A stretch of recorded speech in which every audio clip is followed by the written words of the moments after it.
Vamos, crianças, vamos para a continuação do assunto de história, tá? É o seguinte, galera, semana passada a gente falou sobre o café, tá? A economia, né, no segundo reinado, né? E por que eu tô falando do café? Porque a economia, né? A economia nesse período, no segundo reinado, durante o período de Dom Pedro II, a gente vai, vai ser baseada na produção do café, né? Que a gente até comentou aqui que isso seria um erro, tá? Durante o primeiro reinado foi a cana-de-açúcar, né? Isso. E no segundo reinado, a produção do café. Por que foi um erro? De você ter, vamos dizer assim, uma economia baseada somente em um único produto, como foi o caso do café. Então, tá? Claro que o café vai ser explorado, sim, mas a gente já sabe que futuramente esse café ele não vai perdurar bastante século, até mesmo porque, né, vão aparecer outros povos que vão dominar a técnica da produção do café, tá bem? Então, o Brasil não vai continuar sendo o produtor mundial que foi, né? Mas para recapitular, a gente vai ver aqui que o café, tá? Ele não é de origem americana, ele é de origem, tá certo? Veio da Etiópia, não foi isso que eu expliquei semana passada, mas a gente começou, a plantar o café, principalmente no Rio de Janeiro, né? Isso no Vale do Paraíba. A gente viu que com o tempo, né, o Rio de Janeiro ele não, vamos dizer assim, se adaptou, né, às técnicas de avanço, né? E aí São Paulo, né, o Oeste Paulista terminou passando o Vale do Paraíba, né? Porque trouxe inovações, como por exemplo, né, a utilização de maquinários e a utilização também da introdução do imigrante, né? Então ele já retira o escravo, né, e começa a utilizar o imigrante, que para aquela época já era, vamos dizer assim, um avanço tecnológico, falando assim, né, além do maquinário, que já era, né, vamos dizer assim, a introdução da indústria, né, eles retiram o escravo e aí pagam o imigrante, né, esse imigrante, ele pega o salário e começa a investir na indústria, no comércio, né, então é um dinheiro que gira. Tá bem? Eu pago o imigrante, mas o dinheiro acaba voltando para mim de todo jeito. Por quê? Porque aquele imigrante vai terminar comprando o café que eu produzo. Entendeu isso aí?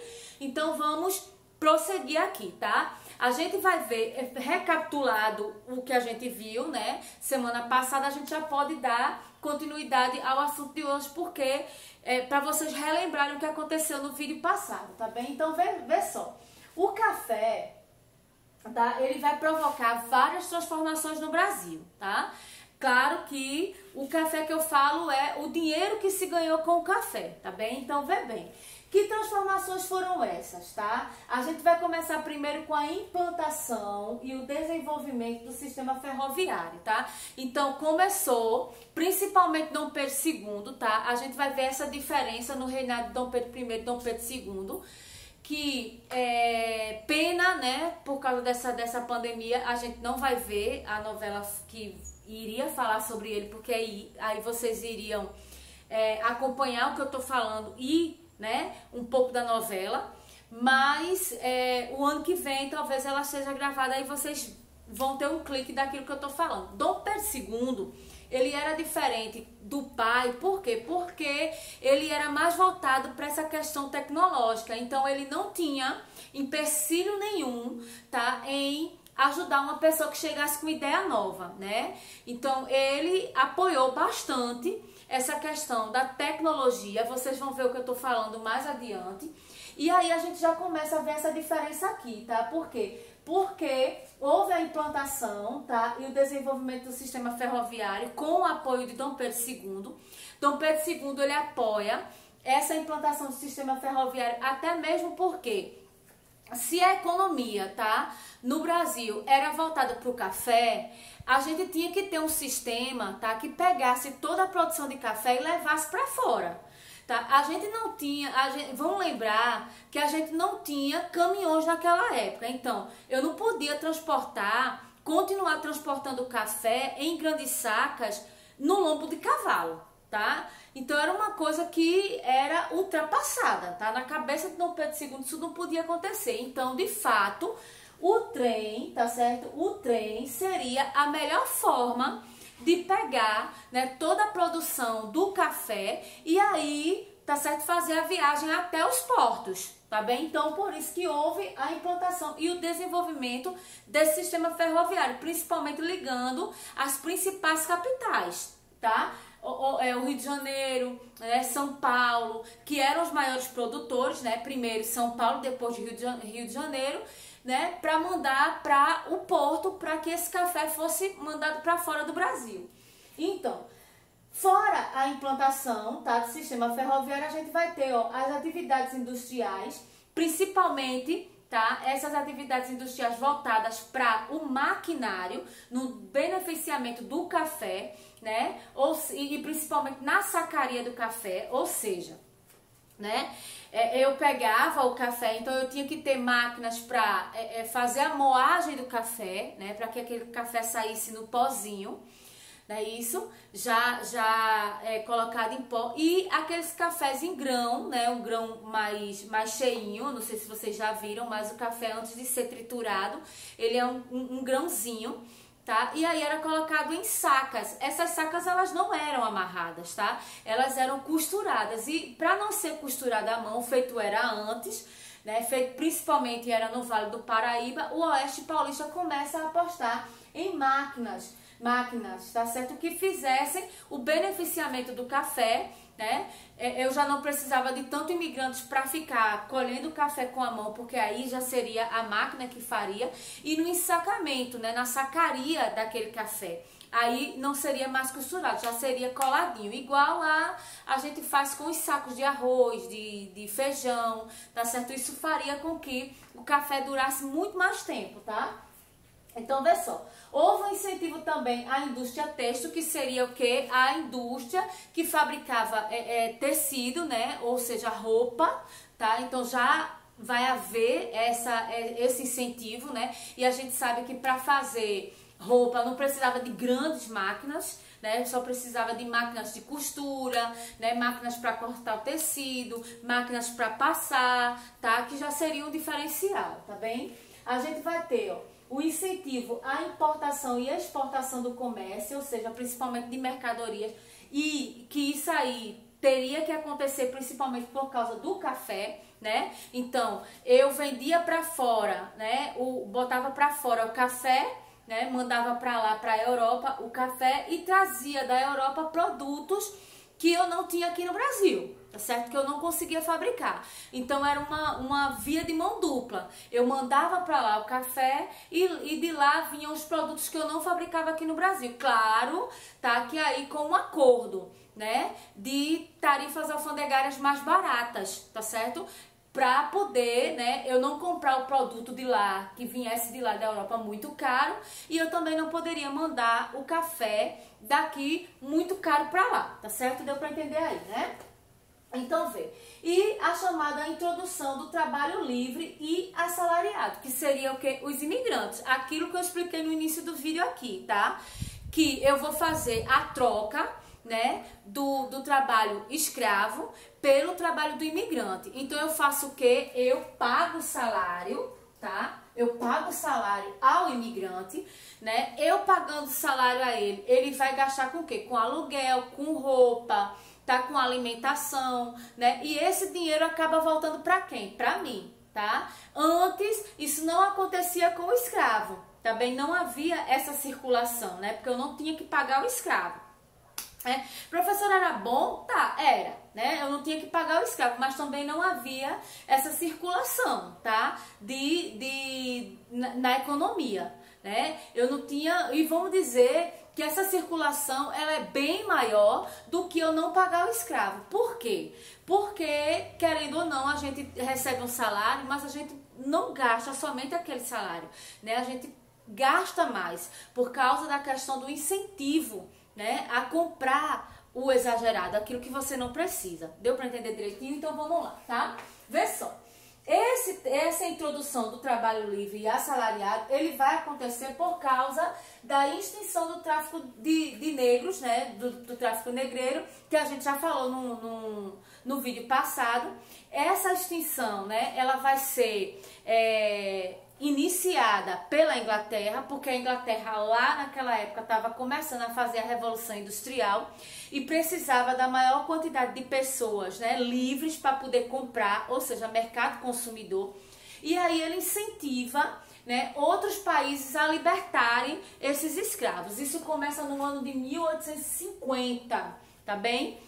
Vamos dizer, isso foi um grande benefício que a Inglaterra fez, sim. Se não fosse a Inglaterra ter iniciado a Revolução Industrial, talvez a gente ainda tivesse escravo.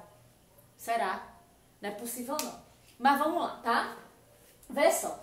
A gente vai começar, já que a gente tá saindo desse assunto aqui, a gente vai começar a entrar de fato na indústria no Brasil, tá? Como foi que elas surgiram, né? A gente já sabe que a indústria, as primeiras indústrias que começaram aqui no Brasil, tá? Com o beneficiamento e a sacaria de café e depois as indústrias de tecido, tá? Que foram as indústrias têxtil, né? Então, vê só. A gente vai perceber, tá? Que as indústrias no Brasil, elas começam a surgir, tá, em meados do século XIX, tá bem? Em meados do século XIX, ou seja, por volta de 1900, tá? Então, vê bem, os fatores que vão fazer com que essa indústria comecem a acontecer aqui no Brasil são o capital, tá? O capital liberado, tá certo? Com a extinção do tráfico de escravos, ou seja, galerinha, preste atenção.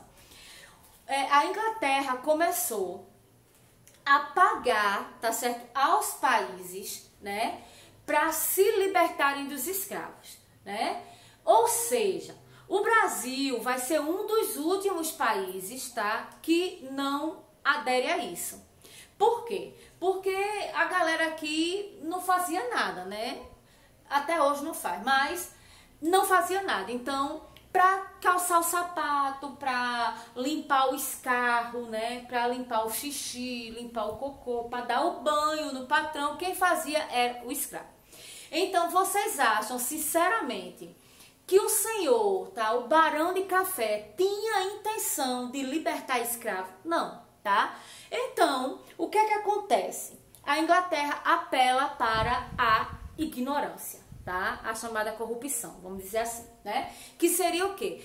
Quando, à medida que vocês forem libertando os escravos, eu vou pagando a indenização. Então, os senhores, os barões de café, né, que pensavam assim, se eu libertar o escravo, eu vou perder de duas formas. Porque eu tô perdendo o escravo e eu paguei por ele, e eu também tô perdendo porque eu vou ter que fazer tudo, né? Eu não vou conseguir fazer nada, eu não vou sobreviver sem meu escravo, né? Eu sou um vagabundo, não consigo fazer nada. Então, a Inglaterra faz, o senhor libera que eu pago ao senhor. Então, quem tinha 100 escravos saiu lucrando. Quem tinha 50 escravos também saiu lucrando, porque a Inglaterra saiu indenizando a galera. Tu tá entendendo? Então, veja só. Esse dinheiro, tá, que foi liberado, né, com a extinção do tráfico de escravo, a pessoa que recebia o dinheiro fazia o quê? Investir em indústria. Tá? Claro, lógico que é evidente, porque eu não ia gastar o dinheiro dele, porque ele não era besta. Aí eu vou gastar o dinheiro e vou ficar a ver navio. Claro que não, eu vou investir em alguma coisa, tá certo? Então, esse pessoal com o dinheiro liberado, tá, investiu na indústria. Aí tu pensa direitinho, não sei se vocês pensaram daí, mas se eu fosse aluno, tá certo? Eu ia pensar, menino, a Inglaterra tinha dinheiro demais, né, pra pagar essa galera. Tinha, tá? Mas também tinha uma intenção, né? Ninguém faz nada de graça por ser ninguém, né? Qual era a intenção? Ela já via, tá, que essa libertação aí dos escravos, ela estava pagando, mas esse escravo ia render muito mais, que era o chamado comércio, né? Não é à toa que eu falei para vocês que a Inglaterra se desenvolveu 50 anos a mais do que qualquer outro país. Já pensasse direitinho, então valia a pena, não valia gastar o dinheiro para estar 50 anos à frente de qualquer país? Eu acho que sim. Então, vê só. Outro fator, tá? O capital acumulado com a exportação de café. Então, vê, eu, Barão de Café, tá? Plantei meu café, né? Paguei, ganhei dinheiro com a libertação. Olha, vê como era legal, como o caba era esperto. Então, o Barão de Café, ele ganhou dinheiro para libertar os escravos. Não foi de quem? Da Inglaterra, né? Foi indenizado. Então, ele já ficou com dinheiro, né? Então, ele fez o quê? Ele contratou o imigrante, porque ele não ia trabalhar só. Então, ele precisava contratar o imigrante, mas ele precisava pagar o quê? O salário ao imigrante. Não é isso? Só que para pagar o salário ao imigrante, ele pagou do dinheiro da indenização que recebeu da Inglaterra? Claro que não, tá? Ele, como é que ele vai pagar? Ele vai pensar, eita, eu não só vou vender café aqui pro povo aqui do Brasil, não. Eu vou vender para fora, tá bem? Então, ele começa a vender o café lá fora. É assim que o Brasil se torna o maior produtor mundial do café, tá certo? Desse século, no século XIX, tá bem? Mas o dinheiro que foi investido, tá certo, na indústria, nas indústrias nesse período vieram, tá, com a liberação da extinção do tráfico negreiro pago pela Inglaterra e, tá certo, o capital conseguido com a exportação do café lá para fora, tá bem? Vê só. Outra coisa, vem o senhor, tá certo, Alves Branco, né? Então, o ministro na época era Alves Branco, tá? Ele vai, que por falar nisso, vai até ter uma lei que a gente vai ver, tá certo? Uma lei abolicionista com este nome, tá? Então, Alves Branco, ele era ministro da Fazenda na época, tá? No ano de 1844. Ele faz uma, vamos dizer assim, uma leizinha, tá? Ele eleva as tarifas alfandegárias, tá? Sobre as importações. Ou seja, galera, estão lembrados que eu comentei quase nesse instante que havia um acordo, né, entre os países lá fora, que eu mandava o café mais barato, né? Eu mandava o café barato para a Europa e a Europa mandava os produtos também baratos para cá. Aí verificou-se que não era bem assim que a banda tocava, tá? Que eles mandavam com preço caro. Então, o que foi que ele fez, tá? Alves Branco, ele elevou as tarifas, tá certo? Sobre o café. E aí ele disse, quem quiser café vai ter que pagar este valor, tá? Que o Brasil não vende café qualquer. Ele vende café bom. Então, se você quiser comprar, vai ter que pagar o valor certo, tá? A gente não tá pagando o valor certo dos impostos, tá certo? Dos produtos que entram. Então, a gente também vai ter, tá certo? Que receber o valor certo pelo produto que a gente manda. Porque a gente não manda qualquer produto, a gente manda produto de qualidade. Eu já gostei dele, tá? Então, Alves Branco, ele já merece nota 10. Então, a gente vai ter, fora Alves Branco, tá, que cria essa, tá certo, a elevação do imposto, né, sobre o café, a gente vai ter destaque para um familiar meu. Galera, não, tô brincando, mas poderia ser. Eu acho que eu até vou investigar mais a árvore genealógica dele, certo, para eu poder cobrar algum, vamos dizer assim, algum bem, né, quem sabe ele não tem alguma terra, né, alguma coisa assim na família que sobrou para mim, né? Por quê? Porque, veja, Irineu Evangelista de Souza, mas tia, por que querer ser parente? Porque, né, evangelista, meu nome é evangelista também, né? Tem que ter alguma coisa. Então, Irineu Evangelista de Souza, ele recebeu o título de Barão e Visconde de Mauá, tá? Mauá era o território onde ele ficava, no Rio de Janeiro, e o título de Barão e Visconde ele ganha de quem? Adivinhem? De Dom Pedro II, tá? Por quê? Pra falar a verdade, ele não ganha, tá? Ele ganha, né? Ele teve que pagar pra poder, né, conseguir esse título. Pra falar a verdade, algumas pessoas naquela época ricas, tá, pagavam pra ter esse título, né? E por que pagavam, professora? Porque Dom Pedro, né, a família não custava barato não, né? Então os gastos eles eram altos. Então, como, né, o Brasil também não tinha muito dinheiro, né, para falar a verdade, então como se gastava também demais, ele teve que ter uma forma, então ele começou a vender títulos, tá? Então o Barão, o Irineu Evangelista de Souza, que não era besta nem nada, queria um título desse e conseguiu dois, tá? Barão e Visconde de Mauá. Mas vamos lá, tá? Ele é o cara, tá? tá? Não é porque ele é meu familiar, não, mas ele é o cara. Vou dizer por quê, tá? Ele conseguiu várias realizações, tá? Principalmente ele era um cara na história que ele pensava assim: eu tenho dinheiro, não é porque eu posso comprar o título, tá, de barão e visconde, eu posso, tá? Eu tenho dinheiro, mas eu quero deixar também algo, tá? A minha marca na história. Então, a marca dele não foi a ser falado, tá certo, de qualquer jeito. Ele preferiu ser falado deixando, de fato, a marca dele na história e deixando algumas coisas que a gente vai ver aqui, tá? Que foi de benefício pro Brasil, tá? Então, vê só. A primeira coisa que ele fez, que ele se envolveu, tá? Foi a construção da estrada de ferro, né? Até mesmo porque essa estrada aqui, ó, tá vendo? O desenvolvimento do sistema ferroviário, ele começa pelo Barão, tá certo? E Visconde de Mauá, né? Vamos chamar só Barão de Mauá, porque o nome é muito grande, né? Muito título, muita coisa, e a gente vai chamar só de Barão de Mauá.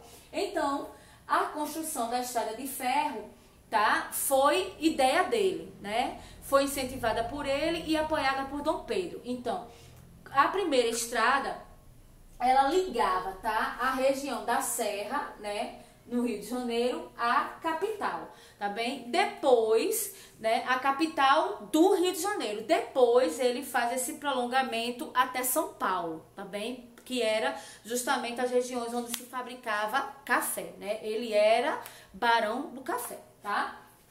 Aí ele não se sente ainda satisfeito e ele investe, tá certo, na construção do estaleiro, tá? O estaleiro de Ponta de Areia, né, que fica em Niterói, também no Rio de Janeiro. E por que, professora? Por que ele investe em estaleiro? O que é um estaleiro? Estaleiro é um local onde se fazia navio. Então, vê, o cara não era pobrezinho não, minha gente. O cara era dinheiro para dar em doido, tá? Eu acho que ele não tinha nem por que gastar. Eu vou inventar, eu vou construir um estaleiro e vou fazer navio, tá? Mas por que ele pensava nisso? Justamente porque chegou, tá certo, o café vindo, tá, de trem, né, na estrada de ferro, vou mandar, tá, no meu próprio navio para a Europa. Vê que coisa chique, né, coisa pouca, né, vou pegar minha lanchinha ali e vou dar um passeio, né. Era o que ele pensava: vou sair, né, do meu cavalinho e vou dar um passeiozinho ali de navio, coisa pouca, né. Construiu a estrada de ferro e construiu também o estaleiro da Ponta de Areia, tá? Depois, ele vai organizar uma companhia de navegação no Rio Amazonas. Vê só, tá? Ele não ficou somente aqui no Rio de Janeiro. Ele foi, né, numa certa viagem para o Rio Amazonas e aí ele achou lindo, maravilhoso, tá? Só que, vê bem, se hoje o Rio Amazonas já não tem muita movimentação, já não tem, vamos dizer, muito desenvolvimento. Imagine, tá? Na época de 1870, tá? Então ele pensou assim: aqui não tem grande coisa, tá certo? Praticamente só tem índio, então vou organizar uma companhia de navegação aqui no Rio de Janeiro. E assim fez, tá? Já que ele era dono, né, da construção de estaleiro, era dono de navio, vamos fazer uma companhia de navegação aqui. E aí ele começou a navegar também pelo Rio Amazonas, tá? Outra coisa, no Rio de Janeiro, porque ele era fã do Rio de Janeiro, durante a noite não se podia passear porque era escuro. E não tinha energia elétrica, tá certo? Nessa época aí, tá século XIX, não tinha, tá? Não tinha. Só se começa tá certo, a energia elétrica, tá certo, lá com a passagem já de 1800, tá certo, 1900, já no finalzinho, tá bem? Então a gente vai ter, ó, a introdução da iluminação a gás, tá? Então ele contrata pessoas, né, para colocar postes, mas esses postes eles eram feitos candeeiros. Eu acho que vocês já viram, né, na televisão, porque eu não ia dizer voo. Vocês não tem voo no interior para ver isso, né? No interior desse brabo aí. Mas vocês acho que já viram em algum filme candeeiro, tá? Que é o que, minha assistente? Lampião, candeeiro. Lampião é candeeiro, tá? Você a gás. Se você não sabe o que é, você procura, bota lá no OK Google que você vai ver o que é um lampião. É um lampião, assistente, um candeeiro, tá? Você vai ver. Ele tem um negocinho assim, uma tirinha, né, que você bota, você acende e aí fica a noite todinha, né, tocando fogo ali. Ele contratou, tá, pessoas para fazerem postes nas estradas, né, claro que com a diferença de um para outro, e ainda contratou as pessoas para ir, tá, durante a noite acendendo. Durante o dia, né, quando já estava clareando, a pessoa passava para ir apagando. Mas isso gerou o quê? Gerou as pessoas estarem de noite, né, no Rio de Janeiro, durante as praças, conversando, fazendo saraus. O que era sarau, professor? Era coisa de safadeza, não. Sarau era um local, tá? Reunião para recitar poesia, né, para ler, tá? Porque naquela época as pessoas eram cultas, as pessoas não pensavam safadeza feito hoje em dia, entendeu? Que mal quer ler, né? Mal quer ler. Mas vamos lá, tá? Então a introdução à iluminação a gás no Rio de Janeiro foi, tá, providenciada por Irineu Evangelista de Souza, gravem este nome, e ele também, galera, colaborou, tá, para a instalação do telégrafo submarino. Vocês sabem o que é isso? O telégrafo é a linha, tá, os cabos de linha telefônica. Então, para falar a verdade, ele mandou instalar, tá certo, as primeiras linhas telefônicas do Recife até Belém, tá, pelo litoral. Então, a galera que tinha dinheiro, tá, que podia pagar pelo telefone, né, de Pernambuco, vamos dizer, do Recife até Belém, começou a ter o telefone, tá, a receber mensagens, né, através do telefone.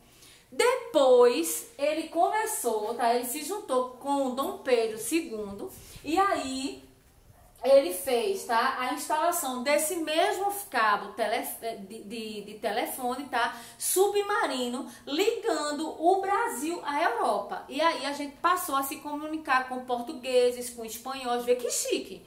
O negócio, a ligação demorava. Eu não vou dizer a você que é feito hoje não, tá? Liguei, tá pegando não. Então eu fazia uma ligação, né? E a ligação ia ser daqui a um dia, mas eu conseguia falar com a pessoa. Veja, uma coisa que antigamente para mandar uma carta demorava semanas para chegar. Então, numa ligação em um dia eu já estava no benefício, não é verdade? Então, vê só, os assuntos que a gente vai ter, tá certo? São esses aqui que a gente comentou hoje: a economia do segundo reinado e este de cá. Tá? Então não está difícil, vai estudando para tirarem nota boa, tá? Cheiro e estudem.